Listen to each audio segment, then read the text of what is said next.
y complicaciones en endodoncia. Entonces vamos a compartir la pantalla. Un momento, por favor.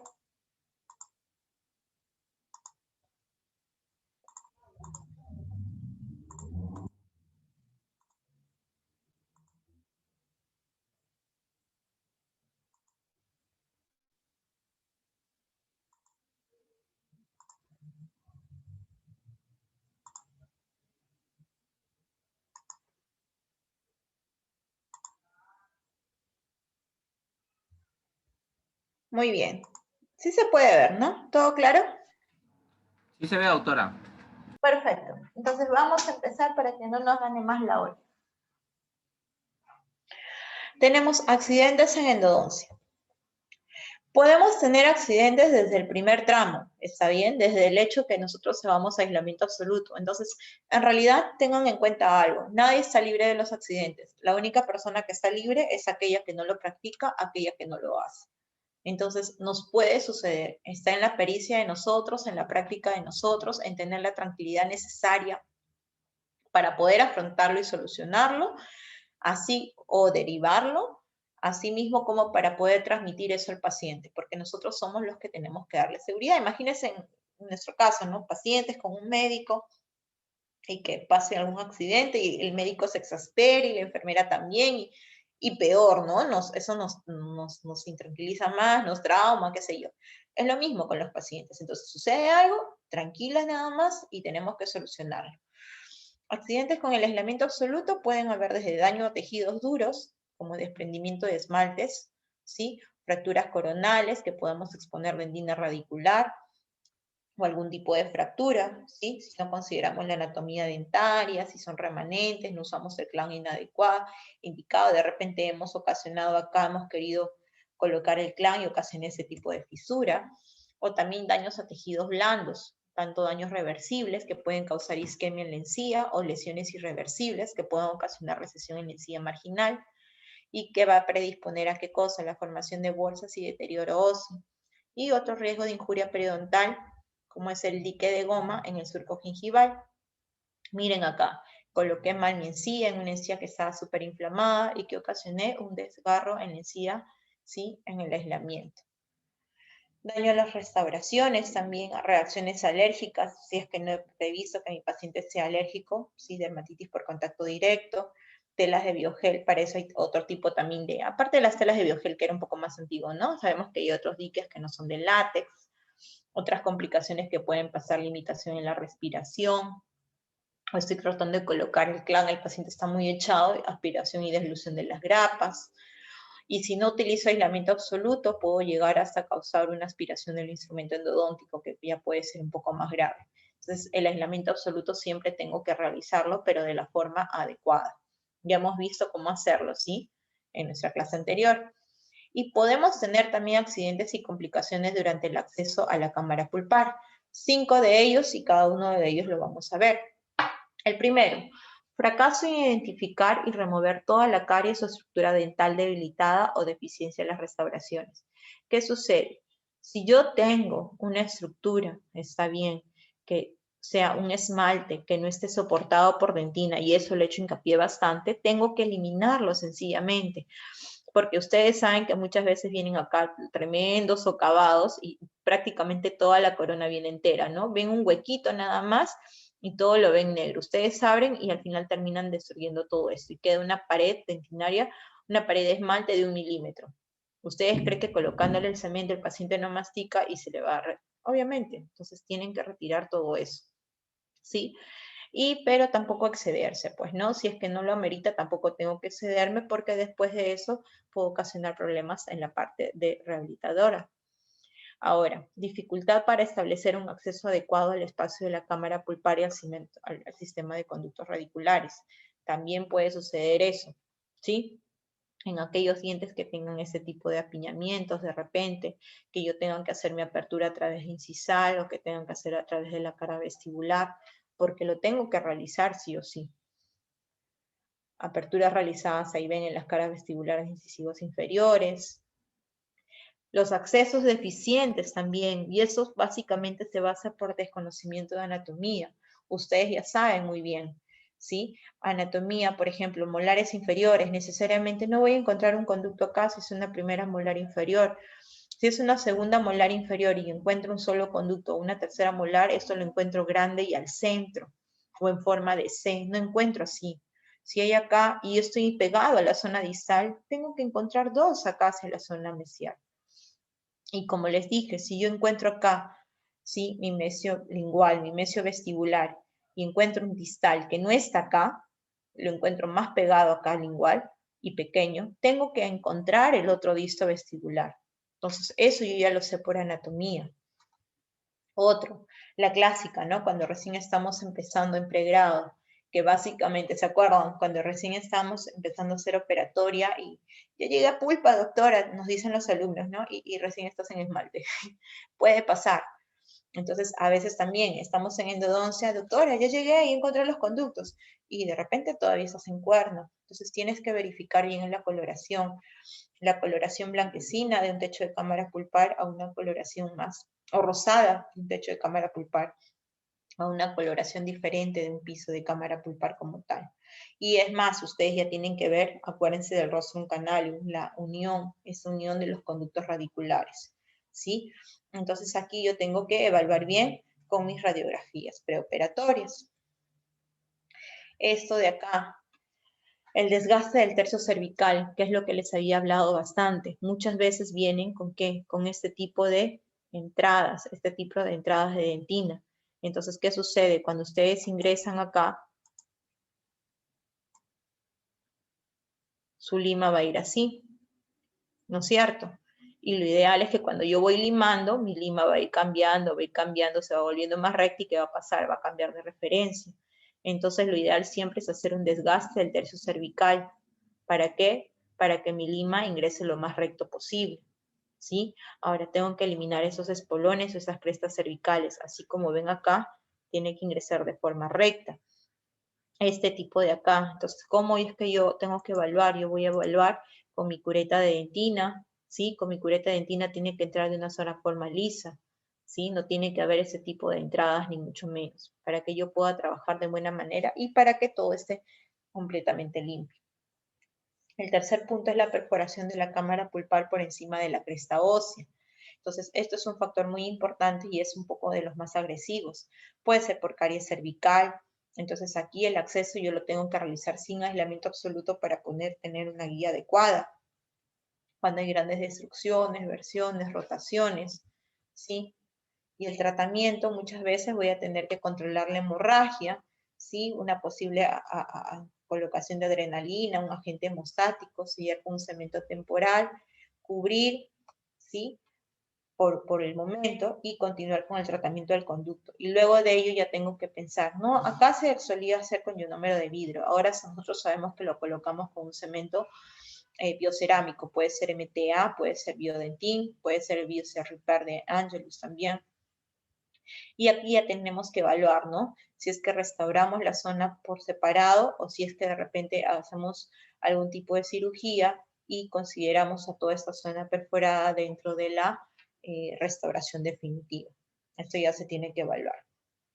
Perforación de la cámara pulpar por debajo de la cresta ósea en furca, también, porque hemos utilizado fresas con punta activa, cámaras que han estado muy bien tinificadas. ¿Sí? ¿Qué sucede? De repente el techo con la cámara estaban pequeñitos, y entonces yo no podía entrar y siempre estoy buscando esa caída, ¿no? Y al no encontrar la caída, la encontré. Y un sangrado excesivo y al final es que perforé furca. ¿Sí? O de repente no encuentro la zona de entrada del conducto y me estoy desviando, estoy buscando el conducto y mire por dónde ingresé.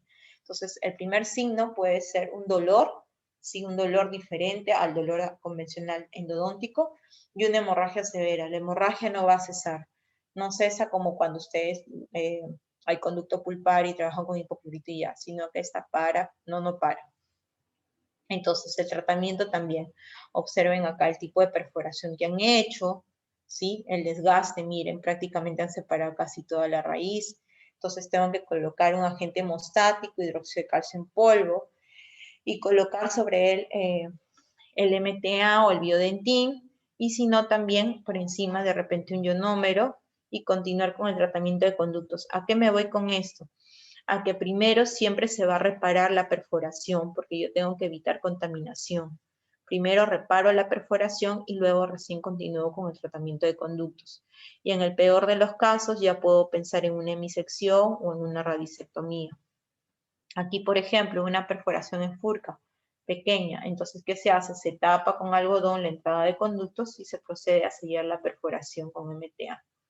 Se sella la perforación y se prosigue con el tratamiento de conductos de forma convencional. Eso a fin de, como les digo, de evitar que haya una contaminación. Prevención, conocer la anatomía pulpar, correcta técnica, control radiográfico.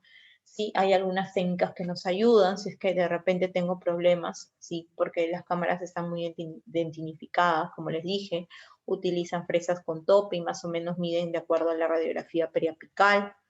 Ese es el problema, cuando ustedes tienen ese tipo de cámaras y ustedes no van a sentir la caída como tal. Acá se pueden hacer ayuda con el uso de fresas redondas, pequeñas, ¿sí? De tallo largo, las HL, ¿sí? Las fresas redondas pequeñas, las HL, la número 12, por ejemplo. Y ustedes solamente sienten la caída y siempre se van guiando hacia el espacio donde está el cuerno pulpar.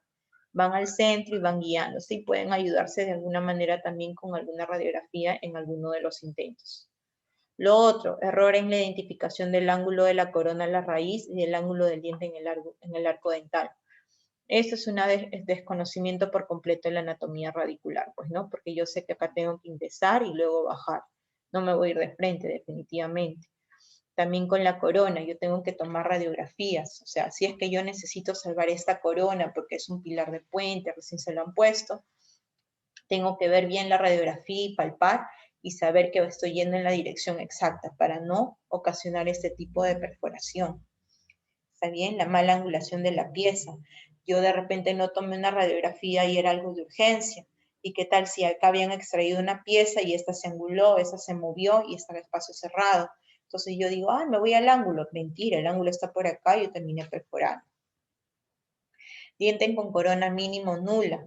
Entonces, muchas veces lo ideal es, si es que no está muy identificado, ¿qué sucede? Yo puedo sencillamente con una cureta dentina retirar toda la caries, todo el barrillo, meto el explorador del conducto e ingresé inmediatamente. Pero si no logro penetrar la cámara que está muy calcificada, tengo que guiarme con la radiografía, todavía sin aislamiento y con palpación, e ingresar, ¿sí? E ingresar directamente, ¿sí? En el ángulo correcto. Ahora, un tip sería de repente poder realizar, ojalá si es que fuera una biopulpectomía sin anestesia, para que ustedes puedan ir guiándose también donde el paciente siente la sintomatología. Porque muchas veces también eso nos puede ayudar, porque a veces la cámara está por acá abajo y tienen lesión periapical y sí o sí necesitan realizar la endodoncia. Tengo que hacer la palpación y como les dije, lo ideal es trabajar en estos casos sin dique de goma y preferiblemente de repente sin anestesia. Calcificación de la cámara pulpar. Acá vienen los problemas, por ejemplo, pues no, porque está muy calcificado. Entonces yo tengo que evaluar si es necesario o no. A veces te mandan a realizar tratamientos de conductos, te dicen, ah, doctora, tiene que hacer la endodoncia de la 4.2 a la 3.2, y salió premiada, ¿no? Y tomas la radiografía y es un paciente déntulo biposterior y que eso no tiene piezas dentarias posteriores de hace 30 años, por ejemplo, y que prácticamente los dientes anteriores no tienen nada de cámara, ni de conductos, ni mucho menos. Entonces, ¿dónde le vas a hacer el tratamiento de conductos? Sencillamente tallas y el paciente no va a tener mayor problema. El detalle es cuando no está todo completamente cerrado y ya tiene una lesión periapical, porque debió haberse hecho antes. Entonces aquí hay que tomar una tomografía a ver si es que realmente se observan los conductos y si es que no, ya pensar en una cirugía periapical. Y preparación a través de una corona artificial también. Nosotros debemos conocer muy bien la parte de la radiografía, muy bien la parte de la angulación. Como les dije, muchas veces no vamos a tener la oportunidad de retirar la corona como tal y tenemos que atravesarla. Entonces, preferible la apertura, realizarla sin aislamiento, para yo tener la guía exacta, guiarme de la radiografía, guiarme de la palpación y del eje dentario para no tener problemas de perforación. No solamente en la apertura, también puedo tener algún problema en la preparación biomecánica de los conductos, que son los que vamos a ver a continuación: pérdida de longitud de trabajo, desviación de la anatomía del conducto, del normal del conducto, deformación apical o zipping, ¿sí? Que es la patita del elefante, desgarro de la pared lateral o stripping, y preparación inadecuada del conducto. Vamos a ver cada uno de ellos. ¿Cómo yo puedo prevenir estos accidentes y complicaciones? Primero, con un acceso adecuado, punto de referencia conocidos y reproducibles, ángulos radiográficos, irrigación y recapitulación constante, uso de instrumentos secuenciales, no forzar los instrumentos apicales, instrumentación en conductos húmedos, siempre trabajar eso, conductos curvos, instrumentos de menor calibre y precurvarlos, reconocer zonas de peligro y seguridad, y el uso de soluciones quelantes jamás debe ser, sí, olvidado. Y si yo siento que un instrumento se ha trabado, no tengo que forzar a seguir, tengo que girar en sentido antihorario y proceder a retirarlo, porque si no se puede separar dentro del conducto.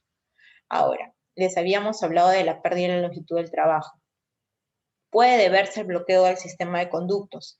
Esto depende de qué, porque va a haber una obstrucción que va a impedir que yo llegue a la parte final.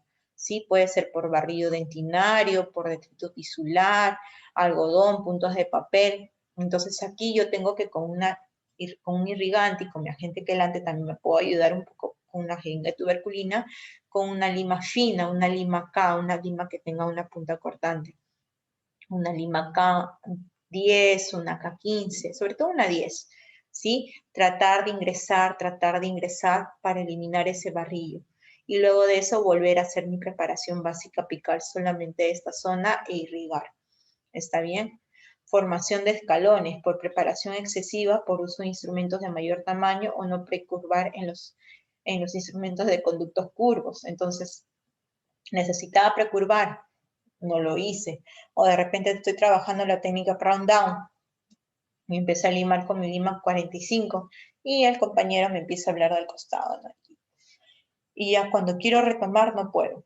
Entonces acá, como les dije, el ocioso trabaja doble. Tengo que bajar de nuevo con una lima número 10, una lima número 15 y empezar a limar y a tratar de regularizar este escalón que yo he realizado. O por separación de instrumentos dentro del conducto, por un defecto de fabricación, empleo inadecuado, o sobre todo por el prolongado uso. Lo ideal es que esos instrumentos de serie especial, 6, 8, 10, o incluso las 15, si trabajan en endodoncia, lo tengan en varios blisters, que los tengan ahí como que de resguardo, y cuando son conductos muy curvos prácticamente les va a servir una sola vez, porque se van a terminar deformando y si intentan usarlo una segunda vez pueden hasta que se fracture dentro del conducto. Miren el bloqueo del sistema de conductos con agua destilada al tercio medio, con gel de clorexidina y miren, hipoclorito y EDTA de 3 a 5 minutos colocados en el tercio medio.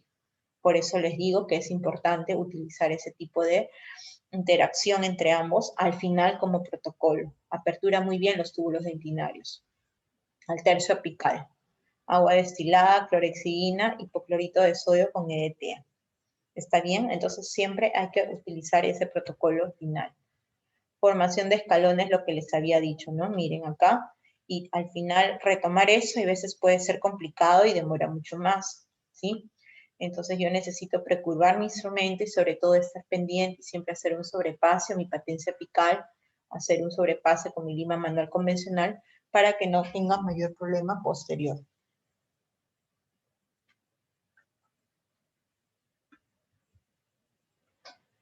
Tenemos también separación dentro del instrumento. Miren acá. Puede suceder esto, que se separó el instrumento dentro del conducto. Entonces, técnicas existen muchas también para retirar. Existen aparatos, existen los anillos del doctor Bujanda, existen el sistema de retiros con puntas de ultrasonido. Entonces, nosotros tenemos que ver cómo vamos a trabajar. Ahora, hay casos en los que sencillamente no se va a poder retirar el instrumento y va a tener que quedarse dentro del conducto, pero el éxito va a depender si es que yo he logrado limpiar en realidad la totalidad del conducto o de repente solamente se me trabó la lima número 15 entre la zona tejido periodontal y en el diente. Y ahí sí o sí lo tengo que retirar, si no va a ser una apicectomía porque no voy a poder lograr un buen éxito. En cambio, de repente era la última preparación con una lima rotatoria, una 3005, y quise dar el último sobrepaso y se me queda acá 2 milímetros de la 3005, exactamente en la zona del foramen hacia adentro del diente. Entonces prácticamente el diente está limpio, era una biopulpectomía, supongamos, y ese tema del atornillamiento del torque es bastante serio. Entonces ahí prácticamente no va a haber mayor percolación de microfiltración ni eso, entonces puede quedar, pero siempre tengo que estar controlando. Lo ideal sería retirar, ¿sí? Deformación apical del conducto SIPI, sin o con perforación apical. Entonces, aquí, por ejemplo, ¿qué sucede? Esta es la famosa patita de elefante. ¿Qué sucede? Mis conductos son curvos, entonces mi instrumento yo lo meto así, mi instrumento yo lo meto en esta dirección, pero no lo precurvé, y mi instrumento siempre tiende a regresar a su forma original. ¿Está bien? Porque es de acero inoxidable. Entonces, al momento que tiende a regresar a esa forma original, estoy deformando mi conducto y estoy creando una patita de elefante. Por eso se le conoce así, deformación apical del conducto SIPI, sin o con perforación apical. Entonces, yo hice un transporte de la porción apical del conducto. Entonces, ya no es un solo foramen, sino es todo esto. Y acá puedo generar una sobreobturación, por ejemplo, puedo generar algún tipo de problema posterior. La otra es el desgarro o stripping, llamado de la perforación lateral de la pared. Entonces, yo tengo que tener en cuenta bien el grosor de mi pared dentinaria y en qué zonas voy a trabajar. ¿Por qué? Porque si yo trabajo y empiezo a limar muy seguido en la pared interna de las raíces, ¿qué va a pasar? Va a pasar una instrumentación exagerada de las zonas medio radiculares molares y va a empezar a sangrar. Entonces siempre tengo que estar centralizado. Con los instrumentos rotatorios no sucede mucho eso porque hay centricidad, pero si utilizo conos con taper mayores, un 3006, sí puedo perforar. Con los instrumentos manuales tengo que asegurarme eso, de estar en el centro y siempre pegarme hacia la zona de no trabajo para no ocasionar un stripping o perforación lateral de la pared. La clasificación y el pronóstico depende del tiempo, ¿sí? ¿Por qué? Porque entre la ocurrencia de la perforación y el hecho de que yo realice el tratamiento, ese tiempo influye bastante en la cicatrización del tamaño. Menor tamaño, menor destrucción de tejido, menor inflamación y hay una cicatrización más predecible, como les dije. Y la localización, si es una perforación coronal, ¿sí? Va a tener un mal pronóstico. Si es una perforación a nivel crestal del epitelio de unión y del hueso alveolar, pronóstico pobre. Pero si es una perforación apical a la cresta ósea y al epitelio de unión, va a tener un buen pronóstico. Entonces, esto es así. Buen pronóstico, las que son recientes, las que son pequeñas y que son sentido ápico coronal. Pronóstico pobre, las que son de larga data, grandes y las que son a nivel crestal. Ahora, preparación inadecuada del conducto, ¿por qué puede deberse? Puede deberse una sobreinstrumentación. Se supone que yo tenía que haber formado acá mi tope apical, pero ¿qué pasa? Conforme más allá del extremo, eliminé excesivamente la dentina radicular. Entonces no limpié y conformé bien mi sistema de conductos. ¿Qué consecuencias puedo tener? Una pérdida de la constricción natural del CDC, abriendo el foramen, aumento en la posibilidad de la sobreobturación, pérdida del sellado correcto apical, dolor y aumento en el tiempo de cicatrización, y puede haber una hemorragia apical evidente con o sin molestia del paciente. En la irrigación también puedo tener problemas, entonces sobre todo con la extravasación del hipoclorito de sodio, porque puede dañar también aparte de eso a la ropa, a los ojos, alergia, ¿sí? O una inyección fuera del foramen. Esto viene a ser la extravasación, ¿sí? Porque hay un foramen muy amplio, porque yo sobreinstrumenté, ¿sí? Porque de repente la aguja la coloqué justamente a la longitud del trabajo, hice una excesiva presión, utilicé mis jeringas de 20, como les dije, y eso sobrepasó el foramen apical. Y síntomas van a ser muchos y pueden ocasionar hasta casos extremos como estos. Y lo que ustedes van a sentir en ese paciente es inmediato, o sea, ustedes si llegan, esperemos que nunca pase, si se logra, si hace una extravasación del hipoclorito, el dolor es inmediato, el edema es severo, va a haber equimosis, va a haber necrosis, parestesia, va a haber una sensación de quemazón de inmediato. El paciente se va a quejar de que le quema en forma inmediata. Entonces ustedes tienen que ahí proceder a lavar con suero, está bien unos 20 minutos, 30 minutos, ¿sí? Para tratar de disolver eso y van a ver que va a salir un exudado y al final hasta va a salir un sangrado. Tienen que quedarse lavando. Luego ya le van a tener que medicar también con antibióticos, ¿sí? Porque se puede producir zonas de necrosis, van a tener que dar también antiinflamatorios, analgésicos, si es que no, van a tener que acompañar también al hospital dependiendo del caso. Entonces, como les dije, lo ideal es trabajar con jeringas de 5 mililitros. Si es que pueden manejar muy bien, bueno, la de 10, la literatura dice de 5. Esto está completamente prohibido. La de 1 puede utilizarse para el EDTA, ¿no? Porque si no, imagínense, cada rato estar cargando una de 1, si ustedes necesitan irrigar de 2 en 2, es un poco complicado. Pero las de 20 son totalmente prohibidas. Las agujas de menor calibre. Estas son, por ejemplo, tipo las Navitip que tienen la salida externa. Estas son las que he visto que venden en Emancipación, que han comprado algunos alumnos míos, que tienen salida lateral. Entonces, permite menos extrusión, ¿está bien? Hacia la zona apical. Y para finalizar, accidentes y complicaciones en la obturación del conducto radicular. Pueden suceder la subobturación, ¿sí? En los conductos mesiales, ¿sí? O deficiente obturación. Hay que tener en cuenta qué cosa, que la obturación viene a ser el fiel reflejo de la preparación. Si ustedes no han hecho una buena preparación biomecánica, no esperen que la obturación salga de maravillas tampoco, por si acaso, ¿sí? La otra puede ser subobturaciones, como mencionamos ahí. ¿Cuáles son las causas? Producto de un escalón y no pudo llegar al final, porque se empacó debris dentinario en el ápice del conducto, cono de gutapercha mal adaptado, falta de conicidad. Y en ese caso del cono de gutapercha mal adaptado, lo que les había dicho, pues, ¿no? Es que venden muchas veces la gutapercha y la mayoría son hechas a mano, hand roll on, dicen. Entonces, para eso ustedes se pueden comprar estas reglas calibradoras. Yo las he visto en marca Maileffer, las he visto en marca Angelus, ¿sí? Entonces, supongamos, este es un cono 30. Está bien, ustedes han preparado su lima número 30. Y el cono 30 les ingresa acá. Entonces, de repente no es necesariamente que esté mal preparado, sino que el cono no adapta. Entonces, ustedes cogen un cono 25 y este es el huequito que dice 30. Entonces, cogen el cono 25 y pasan su cono por acá. Y una vez que pasan, hacen el corte en al ras. Según la literatura, ¿sí? En lugar de bisturí u otros, el mejor corte es con la hoja de guilet, que le da más recta. Y cortan al ras y acá ya tienen su cono calibrado de 30 y este les va a trabajar sin mayor problema. ¿Sí? Ahora, hay otros casos, pueden ser la sobreobturación, ¿sí? Que puede ser tanto de solamente cemento, así como que también de cemento con material de gutapercha. Entonces, la sobreobturación implica el sistema de conductos ha sido obturado en 3 dimensiones. Tridimensionalmente se ha sobrepasado. Si es solo cemento, esto se va a reabsorber. Está bien, pero si es gutapercha, la gutapercha no se reabsorbe.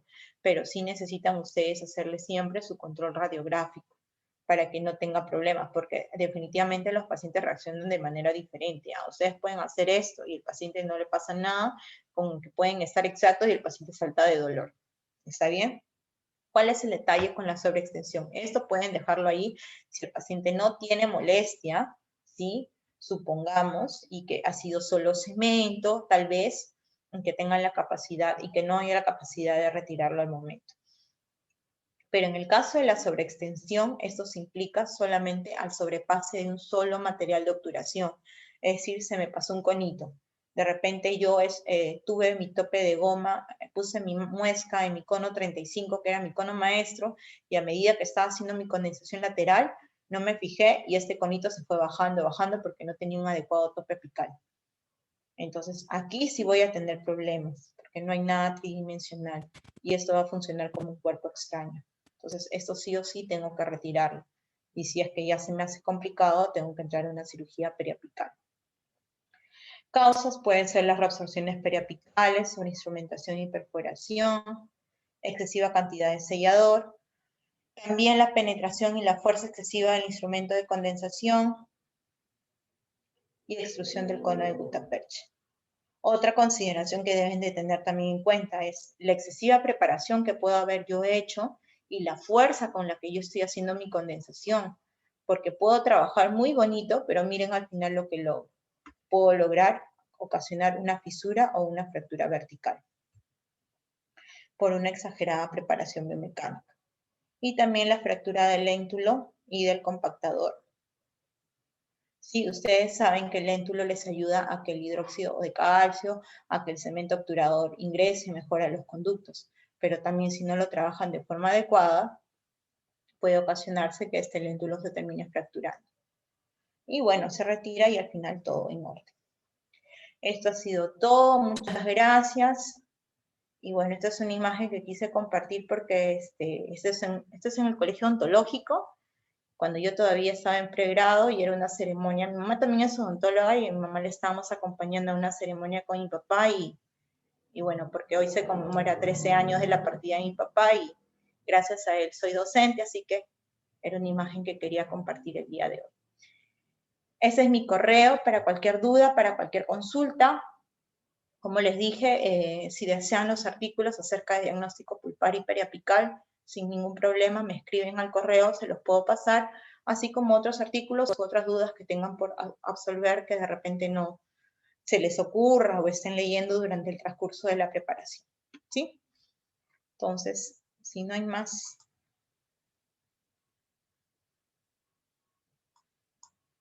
¿Qué decir? A ver. ¿Tienen alguna pregunta, alguna duda? ¿Todo claro? De nada, Frecia. De nada, Ismael.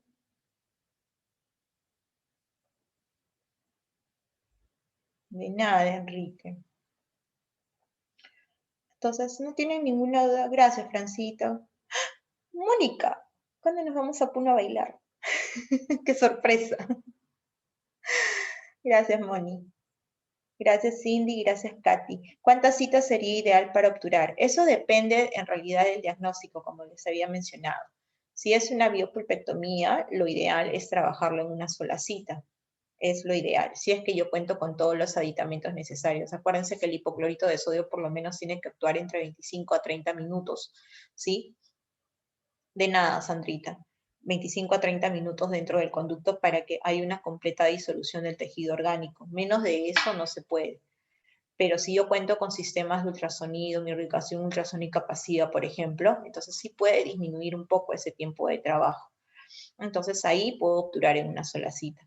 Pero si yo ya tengo diagnósticos como lesiones periapicales, si tengo todos los aditamentos, también hasta en una sola cita, lo ideal sería en dos con una medicación intraconducto. Pero si yo ya tengo abscesos agudos o crónicos donde haya exudado, ahí yo sí necesito mi silencio clínico por completo, porque tranquilamente yo puedo venir a la siguiente sesión, ¿sí? Y de repente está listo para obturar, el paciente asintomático y todo. Retiro la medicación intraconducto y al final el hidróxido de calcio no sale blanco, sino sale medio amarillo, medio anaranjado y sale un poco mal olor. Quiere decir que está drenando por el conducto y no hay forma de que yo obture ese día. Tengo que volver a lavar, medicar y 7 días más y de repente se prolonga hasta una semana más. ¿Se entiende la idea? Entonces, depende de eso, depende de la situación clínica como tal. ¿La pasta Trimix solo se usa en pacientes pediátricos? No, la pasta Trimix en realidad nosotros lo usamos esa vez en pacientes pediátricos, pero los casos todos presentados por el doctor Hoshino fueron en pacientes adultos. Y él presentaba, por ejemplo, casos en los que eran bastante difíciles de hacer retratamientos por el tipo de anatomía, de obturación que tenían, y que él desobturaba los 2 o 3 milímetros de la entrada de conductos, colocaba esa pasta por 21 días, lo sellaba con ionómero y todo, y luego lo retiraba y funcionaba muy bien a largo plazo. Entonces, también los casos de él son trabajados en pacientes adultos. Puedes googlear, puedes buscar en Journal, como esa pasta, o en los casos de él, y en los artículos de él, y vas a encontrar que son, de verdad, casos muy, muy, muy interesantes. Solo que nunca nos permitía, obviamente, tomar fotografías de eso, y todas sus conferencias eran en inglés, así que no se podía, no teníamos acceso a más información de poder registrar esos casos, pues, ¿no?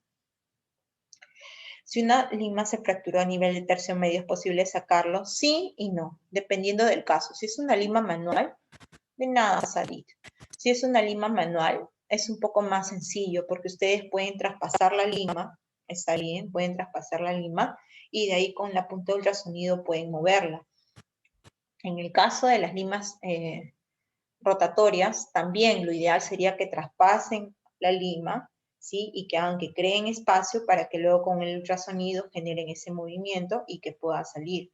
Pero hay algunas limas en las que son tanto el torque, sí que es la fuerza como que de atornillamiento que se le da dentro del conducto radicular, que muchas veces se hace un poco complicado. Pero en el tercio medio, con microscopía y con ultrasonido, con el concepto microsonic que se maneja en la actualidad, tú puedes observarlo. Entonces es un poco más accesible, sobre todo si es en conductos rectos. Sí, pero tenemos que tener todos los aditamentos como tal. ¿Está bien, Santita?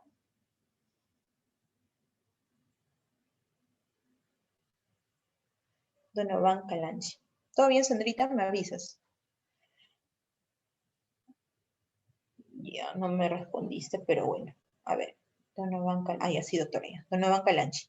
Dice, en una oportunidad pude observar en pregrado a un compañero que por recomendación del docente irrigó con hipoclorito una pieza con absceso y supuración, haciendo que el hipoclorito salga por el absceso. El paciente no tuvo problemas y la endodoncia fue exitosa y de menos tiempo. ¿Cómo la endodoncia fue de menos tiempo? Eso no entiendo.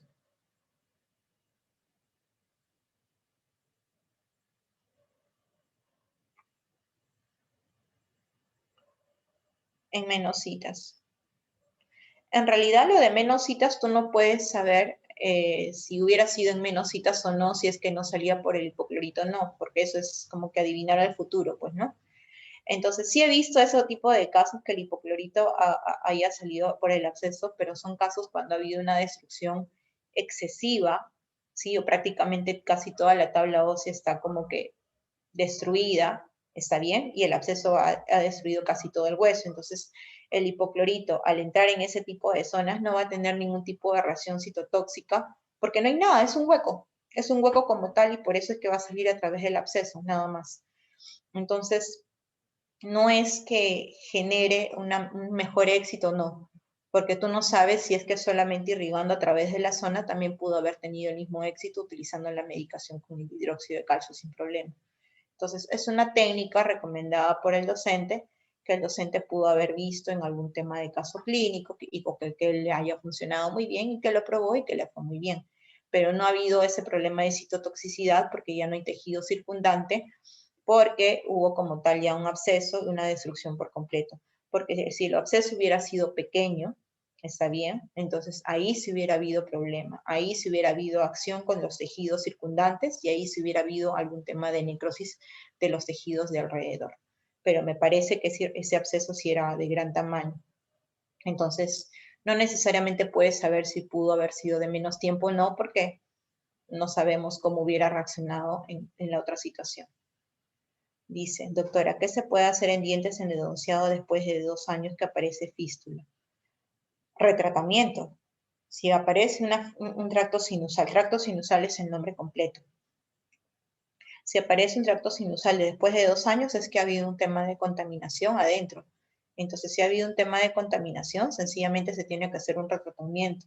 Ahora, tienes que ver también, si es que hay un tracto sinusal, tienes que hacer la fistulografía para ver por dónde se está yendo, porque puede ser a nivel periapical que no ha habido una buena desinfección, entre otras consideraciones, como que también puede ser que sea una fractura vertical o que haya aparecido una fisura, porque de repente instrumentaron demasiado, entre otras cosas. Entonces, acuérdate que los tractos sinusales o fístulas están relacionados con los procesos, ¿no? Con los abscesos crónicos, pero también con las fracturas verticales o presencia de fisuras.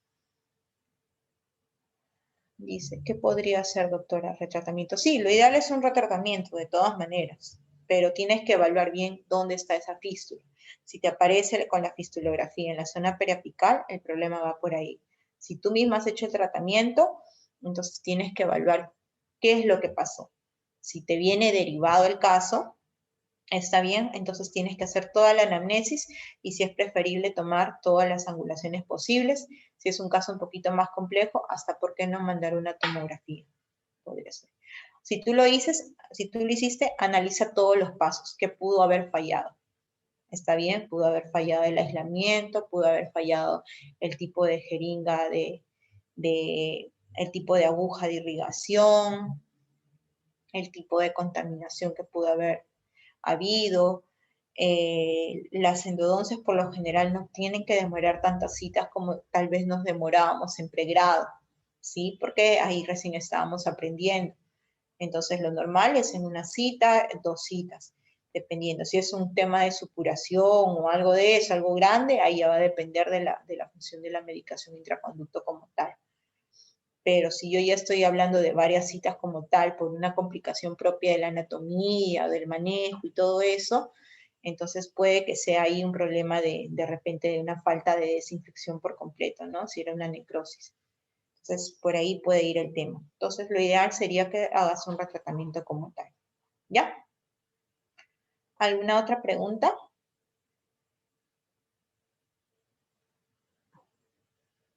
De nada, señorita.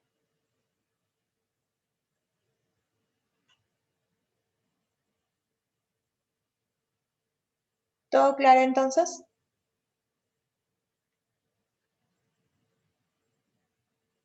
Muy bien, José Carlos. Carlos. Creo que hemos terminado entonces.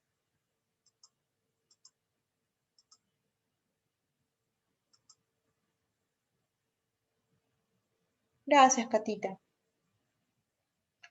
Entonces, damos por concluida la clase del día de hoy. Ay, no sé si está acá.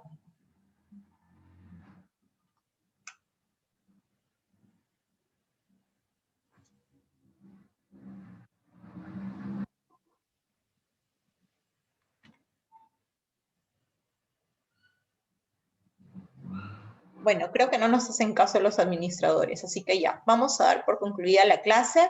Espero que les haya sido de mucha utilidad. Como les repito, ya les dejé mi correo. Le vuelvo a escribir acá para los que deseen los artículos, para los que deseen cualquier tipo de información, ¿sí? Con todo gusto y sé que van a salir muy bien esos exámenes, así que a prepararse bastante y estoy seguro, en Ciremo siempre casi el 100% ingresa, así que depende solo de ustedes y del esfuerzo que le pongan.